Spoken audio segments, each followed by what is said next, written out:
میرے پیارے آقا صلی اللہ علیہ وسلم کے پیارے دیوانوں، سرکار غوثیت مآب رضی اللہ تعالیٰ عنہ سے پوچھا گیا، اللہ نے آپ کو اتنا عظیم مرتبہ عطا کیا، آپ مقام قطبیت پر پہنچے، آپ اتنے عظیم مقام پر پہنچ گئے، وجہ کیا ہے؟ سرکار غوث پاک فرماتے ہیں میں نے دو چیزوں کو اختیار کیا، اللہ نے مجھے اتنا بلند مقام دیا، ایک صدق مقال، عقل حلال، ہمیشہ سچ بولنا اور حلال کھانا، اللہ نے مجھے یہ مرتبہ عطا کی، اور سچ بول کر کاروبار کرنے والا کبھی رسوا نہیں ہوتا، سچ بول کر کمانے والا کبھی رسوا نہیں ہوتا۔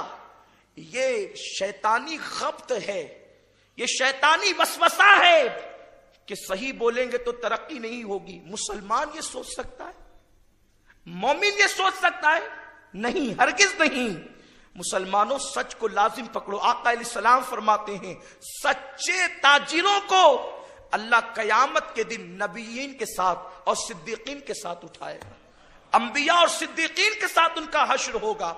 اس سلسلے میں ایک بات بیان کی جاتی ہے، بغداد شریف کے اندر ایک بزرگ کپڑے کے تاجر تھے، کپڑے کی تجارت کرتے تھے، لیکن طریقہ تجارت مصطفیٰ کریم صلی اللہ علیہ وسلم کی سنت کے مطابق تھا، آقا کریم صلی اللہ علیہ وسلم کی سنت کے عین مطابق، کہ جب بھی کوئی آتا سچ بول کر کاروبار کیا جاتا، جب بھی کوئی آتا عیب اگر ہوتا کپڑے میں تو کپڑے میں عیب دکھا دیا جاتا، قیمت کم کر لی جاتی۔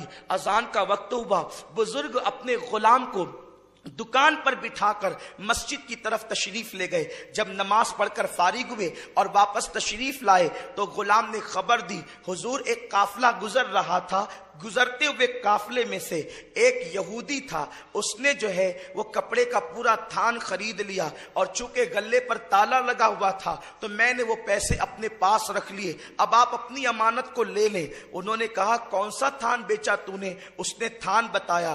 بزرگ فرماتے ہیں اس میں تو عیب تھا، کیا تم نے عیب بتایا؟ اس نے کہا اس کا علم مجھے نہیں تھا کہ کپڑے کے اندر عیب ہے۔ آپ فرماتے ہیں تب تو نے برا کیا، کیونکہ وہ کپڑا اتنی قیمت کا نہیں تھا، کیونکہ اس میں عیب تھا، عیب کے بعد اس کپڑے کی قیمت گھٹ چکی تھی تو تجھے اتنا نہیں لینا چاہیے تھا۔ اب دیکھیں پیسے زیادہ مل گئے، اگر پیسے ہماری جیب میں زیادہ آئیں تو ہم مختلف ہیلے کرنے لگتے ہیں، ٹھیک ہے اب تو وہ چلا گیا ہوگا، اب تو پتہ نہیں اس کا ٹھکانہ کہاں ہوگا، وہ تو قافلے میں آیا تھا۔ لیکن اللہ اکبر، وہ بزرگان دین کی شان کیا تھی، کتنے حساس تھے وہ حلال کے معاملے میں، حلال و حرام کی تمیز کتنی ان کے پاس تھی۔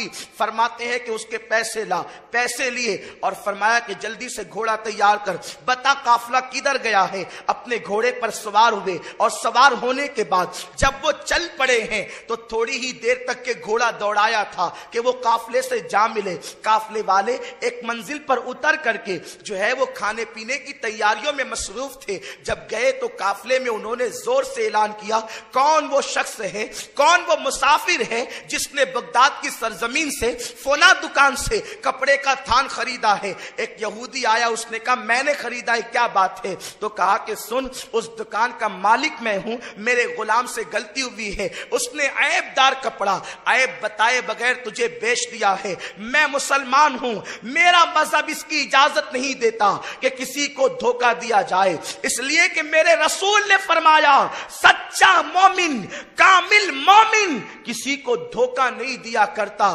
اللہ اکبر، یہ تیرے پیسے لے لے اور میرا تھان واپس دے دے، یا پھر ایک کام کرو، پہلے تم عیب دیکھ لو اور عیب دیکھنے کے بعد جتنے پیسے کم کر سکتے ہو نئے سرے سے سودا کرو۔ اللہ اکبر، اس نے کپڑا نکالا، کپڑا نکالنے کے بعد جب تھان کھولا، تھان کھولنے کے بعد کیا دیکھتا ہے؟ اس میں عیب ہے۔ اس نے پھر اس کے بعد تھان کو باندھ دیا اور جو کپڑے وہ بزرگ لائے تھے، وہ جو پیسے وہ بزرگ لائے تھے، اس پیسے کو لے کر کے اس یہودی نے پھینک دیا۔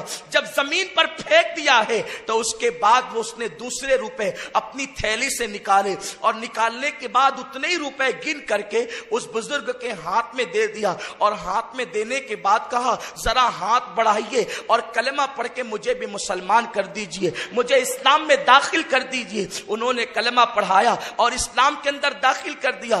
آپ غور کریں، تاجر اسلام کی یوں خدمت کرتے تھے، مال تجارت تجارت کے ذریعے سے دین یوں پھیلتا تھا۔ میرے پیارے آقا صلی اللہ علیہ وسلم کے پیارے دیوانوں، اس کے بعد جب کلمہ پڑھا دیا تو اب اس نو مسلم سے وہ بزرگ کہتے ہیں بھائی پیسوں کی تعداد تو زیادہ ہے، تو نے اتنے سارے روپے زمین پر پھینک دیے، وہ پیسے اٹھا لو یا پھر جو پیسے تم میں لایا تھا وہی مجھے دے دیتے، یہ نئے پیسے تم نے مجھے کیوں دیے؟ تو وہ مسکرا کر کے کہتا ہے بھائی سنو، کل تک میں یہودی تھا، بلکہ تھوڑی دیر پہلے تک بھی میں یہودی تھا، میرا مزاج یہ تھا، میرا انداز یہ تھا، میں نقلی پیسے لے کر کے نکلا کرتا تھا زیادہ تر، اور مسلمانوں کو اور غیر یہودیوں کو جو ہے وہ دھوکہ دینے کے لیے میں نقلی پیسے دے کر کے مال خرید لیا کرتا تھا، لیکن جب میں نے دیکھا کہ سچ بولنے والوں کا نقصان نہیں، سچ پر چلنے والوں کا نقصان نہیں،